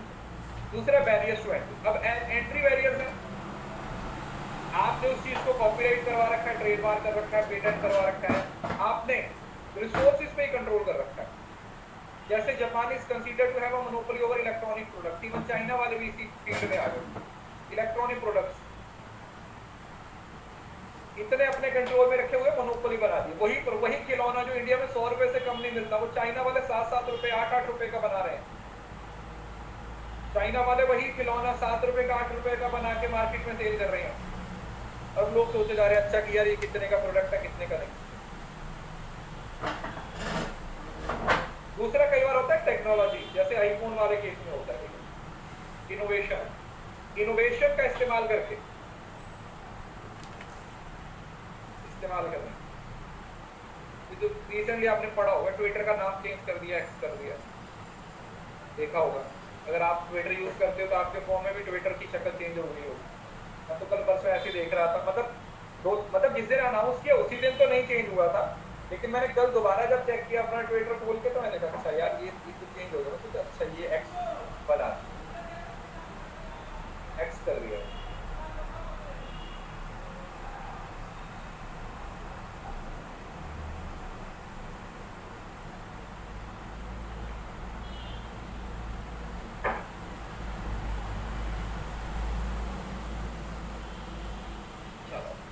अब आता है बैरियर्स टू मोनोपोली। अब ये ऐसा है कि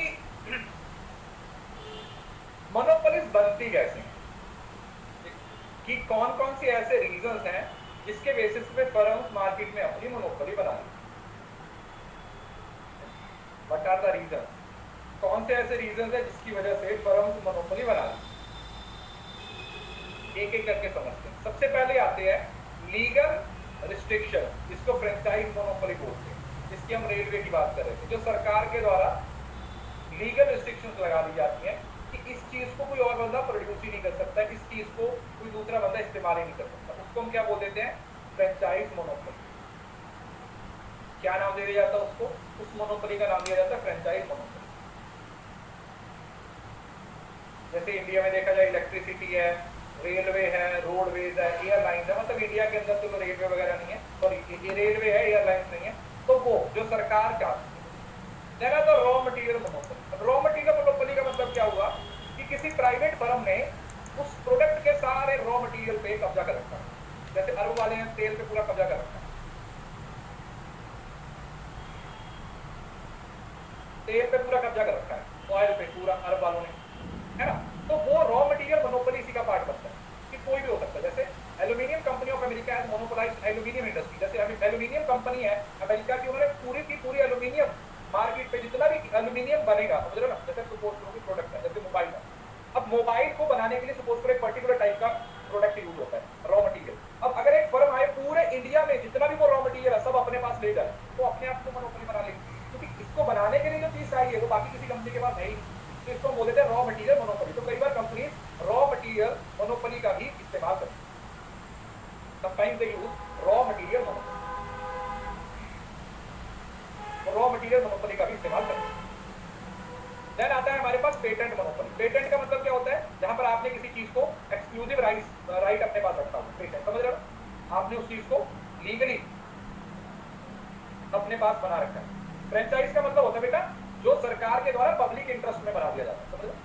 लीगल रिस्ट्रिक्शन या फ्रेंचाइज मोनोपोली का मतलब होता है जो सरकार ऑपरेट करती है पब्लिक वेलफेयर के लिए, पब्लिक वेलफेयर के लिए जो मोनोपोली का इस्तेमाल किया जाता है। पेटेंट मोनोपोली का मतलब जब कोई फर्म पेटेंट्स करवा लेती है किसी चीज को और फिर कोई दूसरा बंदा उसको इस्तेमाल नहीं करता। कोई दूसरा बंदा, जैसे कोई मेडिसिन हो गया या कुछ इनोवेशन हो गया, ऐसा। आईपीआर, इंटेलेक्चुअल प्रॉपर्टी राइट, इसी को बोलते हैं। आगे पढ़ेंगे अपन लीगल एस्पेक्ट में, intellectual property right, intellectual property right, intellectual property. और देन आता है एफिशिएंसी, नेचुरल मोनोपोली। इसका मतलब क्या होता है, emerging either due to technical और created by the law of efficiency. आप क्या कर रहे हो, आपने अपने आप को एफिशिएंट इतना बना लिया, समझ रहे हो, आपने अपने आप को एफिशिएंट इतना बना लिया है कि कोई आपके बराबर आ ही नहीं पा रहा। आपने अपनी एफिशिएंसी को इतना इंक्रीज कर रखा है, आपने अपने अंदर वो स्किल्स को डेवलप कर रखा है कि और कोई आपके आसपास आ ही नहीं पा। और कोई उतना कर ही नहीं पा रहा था, रिसोर्सेज भी हैं, कंटेंट भी है, हर चीज़ है किसी के पास, लेकिन आपने अपने स्किल के बेसिस पे, आपने अपनी इकोनॉमी ऑफ स्केल के बेसिस पे, आपने अपनी थिंकिंग के बेसिस पे अपने आप को इतना डिफरेंशिएट कर रखा है कि मार्केट में आपके साथ बहुत सारे प्लेयर्स हैं, लेकिन फिर भी आपने अपनी एक मोनोपोली बना रखी, फिर भी आप लोगों ने अपनी एक मोनोपोली क्रिएट कर दी। किसी को इस बात में दिक्कत? फिर भी मार्केट में आपने अपनी एक मोनोपोली क्रिएट कर दी। ठीक है, समझ आ गया? तो ये है बैरियर, मतलब ये barriers to monopoly in the sense कि कोई दूसरी फर्म अपनी मोनोपोली क्यों नहीं बना सकती। इसने यहाँ पे क्वेश्चन पूछा था, ये यही है कि रीजन क्या है मोनोपोलीज बनती है, कोई और क्यों नहीं बन सकता। मतलब रीजन क्या है कि एक मोनोपोली में एक ही फर्म होगी, एक से ज्यादा फर्म क्यों नहीं होगी, ये उसके रीजन है, समझ रहे? These are some of the logic, these are some of the reason. ठीक है, क्लियर? किसी को इस बात में दिक्कत?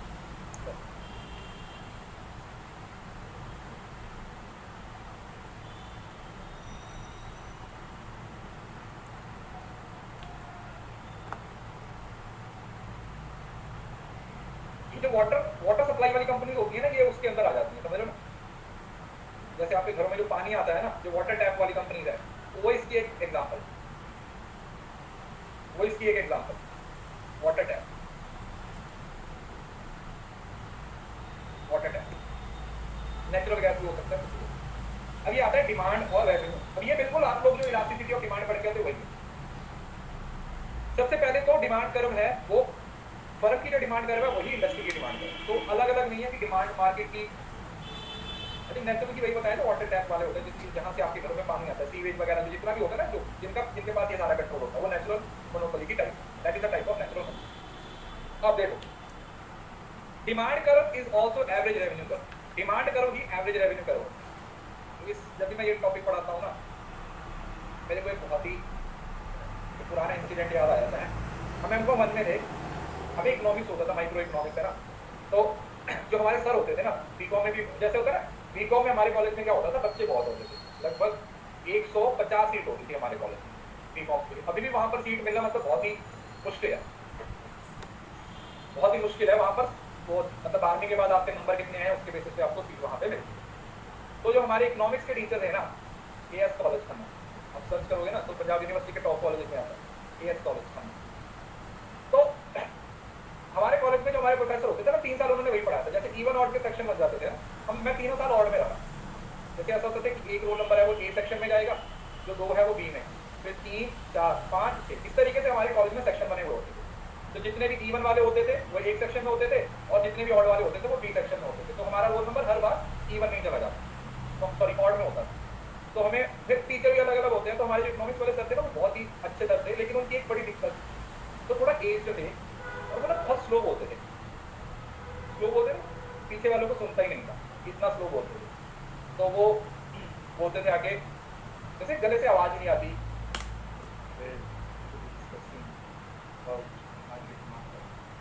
हम अपनी अटेंडेंस भी इस तरीके से लगाते थे कि मेरे से पहले ये बोलेगा, जब ये बोलेगा भाई इसके बाद मेरा रोल नंबर है, मेरे से पहले वाला एब्सेंट हो गया, मुझे पता ही नहीं है मेरा रोल नंबर निकल गया। ऐसा होता था, बहुत स्लो बोलते थे, बहुत स्लो बोलते थे। तो एक बार ऐसा ही हुआ, एमकॉम में बैठे हुए, तो एमकॉम में ना हमें थोड़ी ज़्यादा इज्जत मिल गई थी। तो हमारी क्लास में ना 55 लोग होते थे, जिसमें से 5-6 लड़के थे, 40 लड़कियाँ होती थी। तो बड़े बेंच होते थे, ऐसे होता ना, ऐसे 4 बड़े, वो बड़ा बेंच लगा होता ना ऐसे शेप में, और उसके पीछे चेयर लगा के हम बैठते थे ऐसे, मतलब 8-8, 10-10 लोग ऐसे होते थे। तो 1, 2, 3 तो इधर बैठा हुआ था, मुझे अभी तक याद है।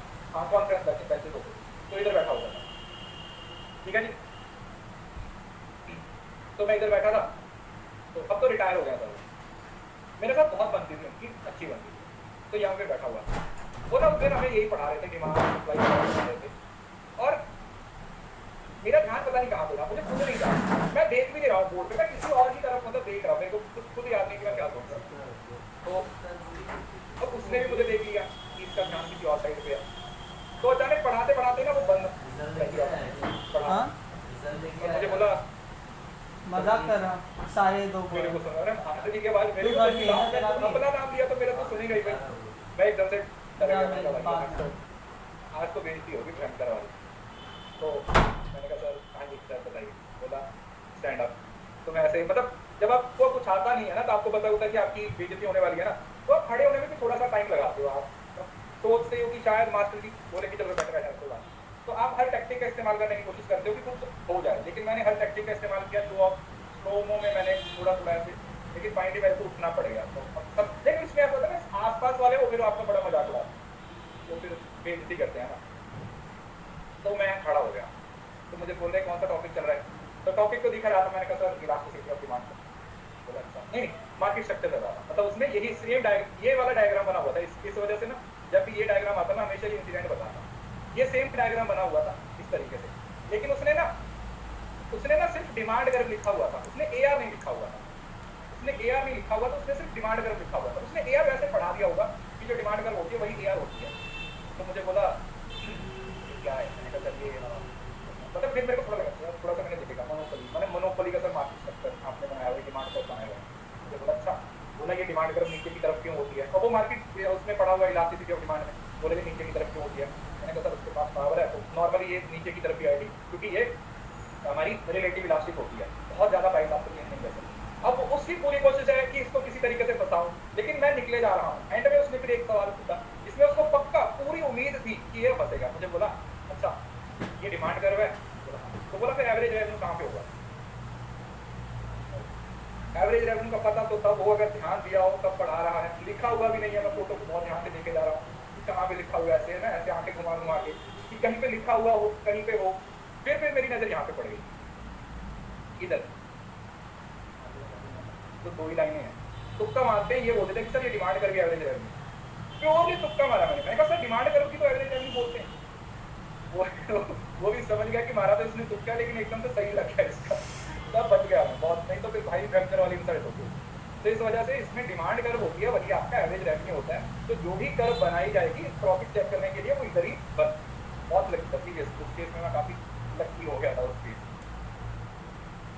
आपको इस वजह से नहीं, आपको इस वजह से अजीब नहीं लगता कि आपको मास्टर ने कुछ खोल दिया। अरे मास्टर ने तो काम बेइज्जती हो, जो तो 50 लोगों के बीच में बैठे होते हैं ना, फिर बेइज्जती होने के बाद जो वो फिर आपके मजे लेते हैं ना, आपके साथ बैठे हुए थोड़े चोरियां, फिर उससे गुस्सा आता है। और उस केस में जहां पर क्लास में 99% लड़कियां हो तो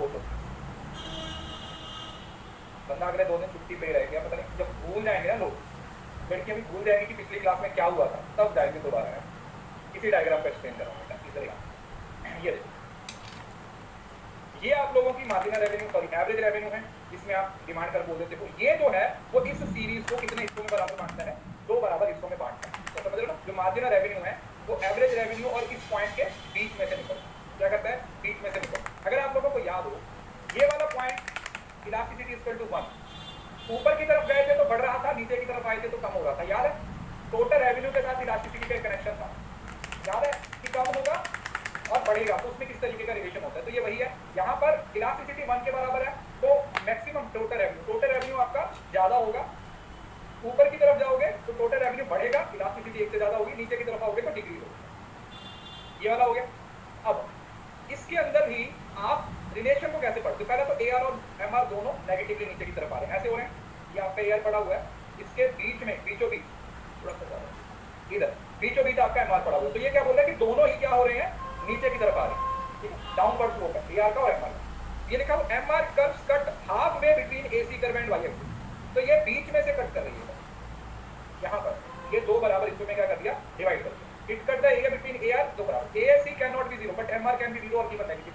एआर क्या है, डिमांड कर्व है, एवरेज रेवेन्यू प्राइस है, तो एआर तो कभी 0 हो नहीं सकती, पढ़ाया था। एआर किस पे डिपेंड करता है, सर टीआर पे, मतलब जो एवरेज रेवेन्यू है वो किस पे डिपेंड करता है, वो टोटल रेवेन्यू पे डिपेंड करता है। तो जब टोटल रेवेन्यू कभी 0 नहीं हो सकता, when the total revenue cannot be 0, then how can average revenue be 0? तो एवरेज रेवेन्यू कम हो सकता है, डिक्रीज हो सकता है, नीचे आ सकता है, लेकिन कभी भी इस लाइन को टच नहीं करेगा। इसको कौन टच करेगा, मार्जिनल रेवेन्यू नीचे भी निकल जाएगा। यहाँ पर कम हो रहा था, यहाँ पर 0 हो गया, यहाँ पर मार्केट से बाहर नेगेटिव हो, क्या हो गया, नेगेटिव हो। क्लियर, समझ आ गया। अब इक्विलिब्रियम की कंडीशन वही सेम, वही 2 है। कौन सी, marginal cost equal to marginal revenue. मैंने पहले बोला था ये फर्स्ट कंडीशन है कि मार्जिनल कॉस्ट हमेशा किसके बराबर होती है, मार्जिनल रेवेन्यू के बराबर होती है। और मार्जिनल कॉस्ट होता है वो मार्जिनल रेवेन्यू को हमेशा नीचे से कट करता है। ये एआर, ये एमआर और ये क्या है आपकी एमसी, मार्जिनल कॉस्ट कर्व। ये वाला आपका कौन सा पॉइंट हो गया, इक्विलिब्रियम पॉइंट। किसी को इस बात में कोई दिक्कत, समझ आया। देखो अगर आपने परफेक्ट कंपटीशन अच्छे से पढ़ा है ना, तो सब में वही चीजें चलेंगी, बस डायग्राम चेंज होता जाएगा, रूल वही चलेंगे, एआर एमआर एमसी, बस कटता एमआर का सेम कंडीशन चलेगी, बस डायग्राम थोड़ा सा याद रखना है, डायग्राम को दिमाग में रखना है कि किसके अंदर कौन सा डायग्राम कैसे बनता है, कहां पर कौन सा डायग्राम कैसे बन रहा है, super normal profit, average revenue बराबर है तो नॉर्मल प्रॉफिट, और एवरेज रेवेन्यू कम हो गया तो लॉस, ठीक है। लेकिन ये देखो ये वाला कौन सा है, this is super normal profit, this is your normal profit and this is your loss. वही बन रहा है, डायग्राम बन रहे थे, देख रहे हो।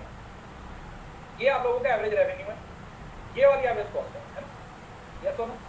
ये क्या है, एवरेज कॉस्ट है, ये इक्विलिब्रियम पॉइंट है। तो इक्विलिब्रियम पॉइंट को ऊपर एक्सटेंड करेंगे तो इतना पोर्शन ज्यादा बन गया, तो ये क्या हो गया, सुपर नॉर्मल प्रॉफिट। अगर इक्विलिब्रियम पॉइंट यहाँ पे जाके टच हो गया तो यहाँ पर बराबर हो रहा है, तो सेम ये कौन सा हो जाएगा, नॉर्मल प्रॉफिट, मतलब जितना बाकी अर्न करेंगे उतना। और अगर बाई चांस ये वाला एवरेज कॉस्ट बढ़ गया इससे एवरेज रेवेन्यू से, एवरेज रेवेन्यू ये पड़ा हुआ है, एवरेज कॉस्ट यहाँ पे हो गया, तो उस केस में यहाँ पर आपको क्या होगा, लॉसेस।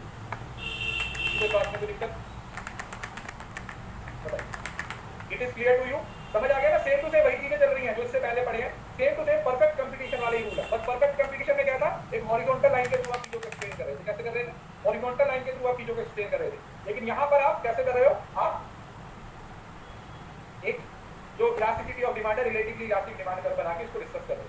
जो रिलेटिव इलास्टिक डिमांड है, स्लोप नेगेटिव स्लोप है, उसके बेसिस पे आप इसको क्या कर रहे हो, डिस्कस करने की कोशिश कर रहे हो, ठीक है। अब लॉन्ग रन में फर्म को सुपर नॉर्मल प्रॉफिट भी हो सकता है,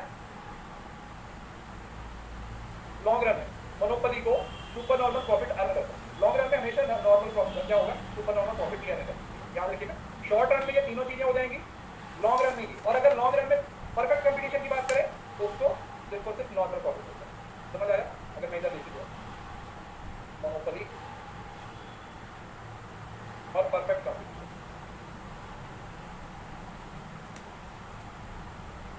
अगर शॉर्ट रन की बात करें,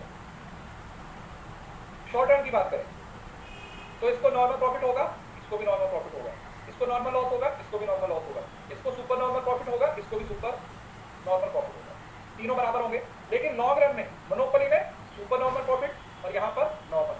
क्लियर है, समझ आ गया, is it clear to everyone, simple है, यस सर, सिंपल।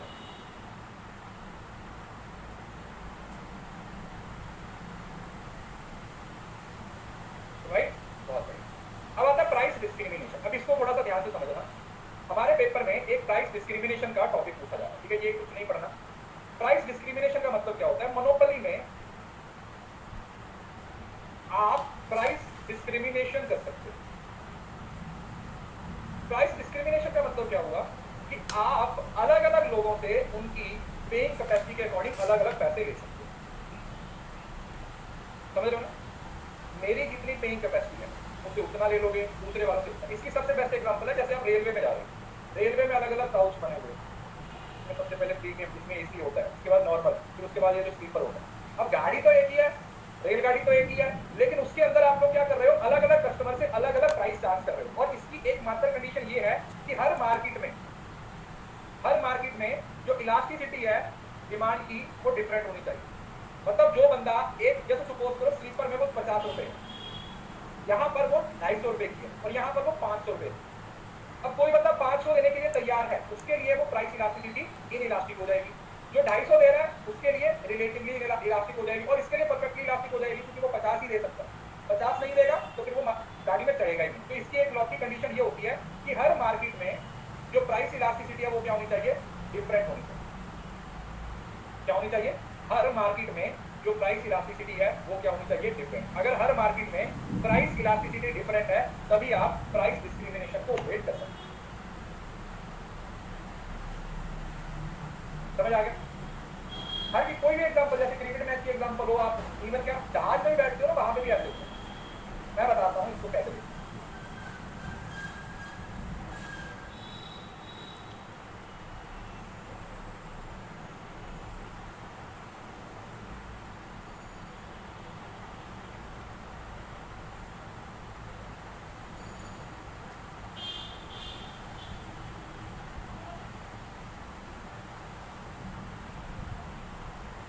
ये एक फोटो है, इससे आपको बिल्कुल अच्छे तरीके से ये कंसेप्ट समझ आ रहा है। 3 तरीके का प्राइस डिस्क्रिमिनेशन होता है। सबसे पहला होता है जिसको first degree of price discrimination बोल देते हो, या कंप्लीट प्राइस डिस्क्रिमिनेशन बोल देते हो। इसका मतलब क्या होता है कि ideal type of price discrimination, customer receive an offer which correspondence to their individual, मतलब इंडिविजुअल विलिंगनेस पे डिपेंड करता है। आपको एक ऑफर आता है, आप इंडिविजुअली कितना पैसा देने के लिए तैयार हो, आप उतना दे देते, और इसमें कंज्यूमर सरप्लस क्या हो जाता है, जीरो हो जाता है। क्या हो जाता है, कंज्यूमर सरप्लस जीरो, क्योंकि वो सारा खा जाते हैं आपसे। समझ रहे हो? देखो अगर आप लोगों को देखते हो तो यहाँ पर आपको एक ऑफर डाला, सीधा आपके तरफ वो ऑफर पहुंच गया, आपने उसको कोई रिएक्ट नहीं किया, सिंगल एरो लगा हुआ है। अब ये आप लोगों ने देखा होगा एक इंडिविजुअल कितना पे करना चाहता है, जैसे डॉक्टर लॉयर है, ये करते हैं ऐसा, या तो सबको सर्विसेज देते हैं, किसी से 1000 भी ले लेते हैं, किसी से 2000 भी ले लेते हैं, मतलब जितना ज्यादा से ज्यादा लूट करते हैं वो कंज्यूमर सरप्लस को जीरो छोड़ देते हैं। तो first degree of price discrimination हो जाएगा। This is what we call first degree of price discrimination according to individual customer. Individual customer, और खुद से वो सिलेक्ट नहीं कर रहे, कस्टमर को कौन सिलेक्ट कर रहा है, बायर सॉरी सेलर सिलेक्ट कर रहा है। देन आता है second degree of price discrimination, इसको हम बोलते हैं सेल्फ सिलेक्शन। इसको हम क्या बोलते हैं, सेल्फ सिलेक्शन। सेल्फ सिलेक्शन का मतलब क्या हुआ, customer choose from several alternative according to their individual. अब अलग अलग बंदे अपने अपने हिसाब से पे कर रहे हैं, आपको जो मिल रहा है, आप इंडिविजुअल के पास जा रहे हो, जितना वो दे रहे हैं आप उतना ले रहे हो, जो जितना देने की औकात रखता है वो, मतलब आप खुद अब इन्वॉल्व हो गए। यहाँ पर तो आप इन्वॉल्व नहीं हो ना, यहाँ पर कस्टमर तो इन्वॉल्व नहीं है, यहाँ पर तो सेलर जो मांग रहा है आपको वो देना पड़ रहा है। अब सेलर आपको ऑप्शन दे रहा है और उस ऑप्शन में से आप जो सिलेक्ट करना चाहते हो वो सिलेक्ट करें। और देन आता है हमारे पास प्रिंसिपल ऑफ सेगमेंटेशन, जिसमें आप ग्रुप के अकॉर्डिंग आपको अलग अलग पार्ट में डिवाइड कर दिया जाता है। एक ग्रुप वाले लोगों को अलग टारगेट किया जाएगा, दूसरे ग्रुप वालों को अलग टारगेट किया जाएगा, जो हम अभी पढ़ रहे थे। देखा होता आपने रेलगाड़ी की जो एग्जांपल दी, टारगेट ऑडियंस सेगमेंट कर दिया जाता है। ये चाहिए प्रीमियम वाले हैं तो इनको इतना दे दो, दूसरे वाले हैं तो इनको इतना दे दो।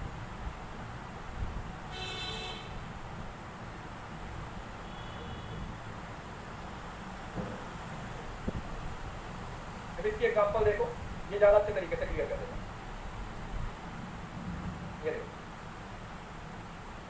फर्स्ट डिग्री परफेक्ट है, आपके पास परफेक्ट इंफॉर्मेशन चाहिए, जैसे प्राइवेट स्कूल है, आप जितना मांगोगे उतना ले। सेकंड में क्या होता है, charges consumer more for the first unit than the consumer. Starting में ज्यादा मांग रहे हो, धीरे धीरे कम कर रहे हो, जैसे स्टेपल्स होता है जो आप घरेलू इस्तेमाल करने वाले। Multi market price discrimination, airlines divide कर देते हो पूरी मार्केट को अलग अलग ग्रुप में, और अलग अलग ग्रुप के अकॉर्डिंग क्या करते हो, यहाँ पर आप क्या कर देते हो, आप कस्टमर्स को यहाँ पर डिस्काउंट वगैरह भी दे देते हो। पहले आप उनको ज्यादा से ज्यादा लूट लेते हो, उसके बाद फिर आप उसको थोड़ा बहुत डिस्काउंट वगैरह भी देना शुरू करते हो। क्लियर है, समझ आ गया? फर्स्ट डिग्री, सेकंड डिग्री और third degree price discrimination. Discount दिया जाता है, यहाँ पर डिस्काउंट दिया जाता है, कम भी कर देते हो आप, यहाँ पर कम नहीं करते हो, पूरी परफेक्ट नॉलेज है। लोगों को ऐसे फंसाते हो, जैसे अगर एक प्राइवेट स्कूल है, आपको पता है कि वो बेस्ट स्कूल है, तो आप अपने बच्चे को वहां पर ही दाखिल करवाओगे तो वो अपने हिसाब से लेगा। लेकिन सेकंड में वो क्या करता है, क्वांटिटी डिस्क्रिमिनेशन, आपको क्वांटिटी अकॉर्डिंग डिस्क्रिमिनेट किया जाता है, प्राइस के अकॉर्डिंग नहीं, बल्क में डिस्काउंट वगैरह दे दिया जाता है। और थर्ड होता है कहां पर, ग्रुप के अकॉर्डिंग, आप कौन से ग्रुप में फॉलो करते हो, ग्रुप के लिए प्राइस डिसाइड होता है। अगर पूरी मार्केट के 3 ग्रुप बन गए तो तीनों के लिए अलग अलग प्राइस डिसाइड हो गया, आप किसी ना किसी ग्रुप में तो आप फॉलो करोगे। ऐसा तो नहीं है कि आप किसी भी ग्रुप में फॉलो नहीं करोगे, तो आप जिस ग्रुप में फॉलो करोगे उसके अकॉर्डिंग वो आप लोगों से क्या करेगा, पैसे डिमांड। तो इसको सेकंड को बोलते हैं क्वांटिटी बेस्ड, और थर्ड को बोलते हैं सेगमेंटेशन। थर्ड होता है सेगमेंटेशन। और सबसे ज्यादा कौन सा यूज किया जाता है, थर्ड डिग्री। सबसे ज्यादा कौन सा यूज किया जाता है, third degree of price discrimination. सबसे ज्यादा कौन सा यूज किया जा रहा है बेटा, third degree of price discrimination, क्योंकि ये रियलिस्टिक है।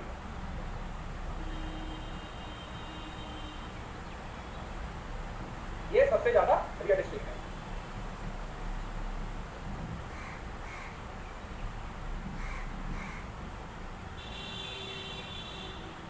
क्लियर है, समझ आ गया? तो ये प्राइस डिस्क्रिमिनेशन को आप लोगों ने क्या करना है, याद रखना। एक कोर्स रह गया, एक क्लास करेंगे ये वाला जो चर्चा की हो, थोड़ा सा टॉपिक आपका कॉस्ट है, इतना आप याद कर लीजिए। ये सारे के सारे प्रैक्टिस फीचर वगैरह को याद कर लीजिएगा, क्योंकि थोड़ा सा कॉम्प्लेक्स है, ये कई बार चीजें याद नहीं रहती हैं, तो इसको एक बार अच्छे से आप याद करें। सेकंड डिग्री में वही है बेटा, आप क्वांटिटी पे डिस्काउंट देते हो, आप क्वांटिटी पे डिस्काउंट देते हो, आप उनको अल्टरनेटिव देते हो कि आप ये भी है ये भी है। जिस अल्टरनेटिव में वो फंसता है उस अल्टरनेटिव में आप उसको लूटने की कोशिश करते हो, जिस अल्टरनेटिव में वो फंस जाता है आप उसमें उसको बताने की कोशिश करते हो। इस वजह से आप डिस्काउंट देते हो, बल्क में डिस्काउंट देते हो। कल को दोनों क्लासेस ऐड होंगी, परसों लेंगे इसकी क्लास, ठीक है, मैं ऐड करवा दूंगा, एक क्लास और होगी, वो खत्म हो जाएगा, फिर सैटरडे संडे को मार्केटिंग खत्म हो जाएगी, बीच में कोई क्लास नहीं लेंगे। सैटरडे और संडे को 2 क्लासेस मार्केटिंग के वो खत्म हो जाएगी। तो इस वीक के एंड में, मतलब इस संडे को आपकी तीनों यूनिट्स तैयार हो जाएंगी। कौन कौन सी, मार्केटिंग मैनेजमेंट भी, इको भी और स्टैट भी। इसके बाद आपका बैंकिंग भी हो जाएगा इस महीने के अंदर ही, और इसी महीने के अंदर आपका बिजनेस मैनेजमेंट भी हो जाएगा। उसके बाद फिर इंटरनेशनल बिजनेस होगा, जैसे जैसे भी होगा मतलब कोशिश करेंगे जल्दी से जल्दी आपका मैक्सिमम सिलेबस खत्म करें। कहाँ से शुरू करो? कोई एक यूनिट उठाओ बेटा,